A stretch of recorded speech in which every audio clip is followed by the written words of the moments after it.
કેમ છો મિત્રો? જો આપને ફૂલો જોવા ગમતા હોય, આપને ફૂલોની સુગંધ ગમતી હોય અને મંદિરમાં પુષ્પ ચડાવવા એ આપની શ્રદ્ધા હોય તો બંને વસ્તુ સારી છે.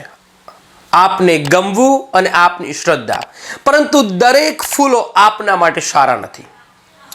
કેરળ સરકારે હમણાં જ નેરિયમ ઓલિએન્ડર નામના પુષ્પને મંદિરોમાં પ્રભુને ચડાવવા બદલ, પ્રભુને અર્પણ કરવા બદલ બેન લગાવી દીધો છે.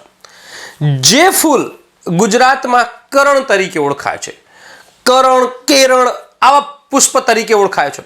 કારણ તો હમણાં જ કેરળમાં સૂર્યા સુરેન્દ્રન નામની એક સ્ત્રી, ફરીથી કહું છું, સૂર્યા સુરેન્દ્રન નામની એક સ્ત્રી એ ફૂલની ડાળખીઓને, એ ફૂલની પાંદડીઓને ચાવવાના કારણે મૃત્યુ પામી. અને એ ફૂલ ઝેરી હોય છે.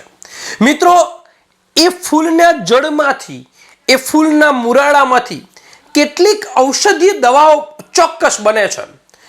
જેમ કે જે ચામડીના રોગો છે એની દવા બને છે, પરંતુ એ ફૂલ મનુષ્યના જીવન માટે ઘાતકી ચોક્કસ છે.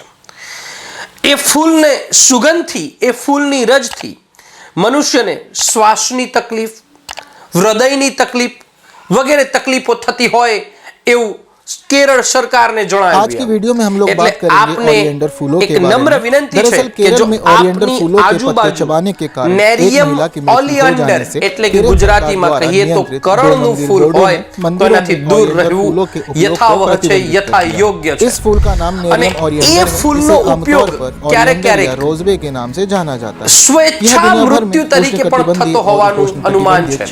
એટલે મિત્રો, કેરળ સરકારે આ ફૂલને બેન લગાવી દીધો છે. તો आपने एक नम्र विनंती है, બે હાથ જોડીને વિનંતી છે કે જો આપની ઘરે આ ફૂલને આપ સુશોભન તરીકે ઉપયોગ કરતા હોય, કારણ કે જોવા મળ્યું છે કે इसकी जड़ की छाल से तैयार तेल का उपयोग ઘરે સુશોભન તરીકે આ ફૂલનો વધુ ઉપયોગ કરો છો, કારણ કે આ ફૂલ સરળતાથી ઉગી જાય છે. આ ફૂલ ઉષ્ણકટિબંધીય અને સમશીતોષ્ણ કટિબંધીય પ્રદેશના ફૂલ છે. બીજું કે આ ફૂલ છે મિત્રો, એ હારબંધ વાવવામાં અને મનમોહક લાગે છે. આ ફૂલનું દ્રશ્ય મનમોહક હોય છે. તો આશા છે કે આપ મારી વિનંતીને યોગ્ય રાખી, જો કદાચ આપના ઘરે આ ફૂલ હોય તો એને દૂર કરવાનો પ્રયત્ન કરશો.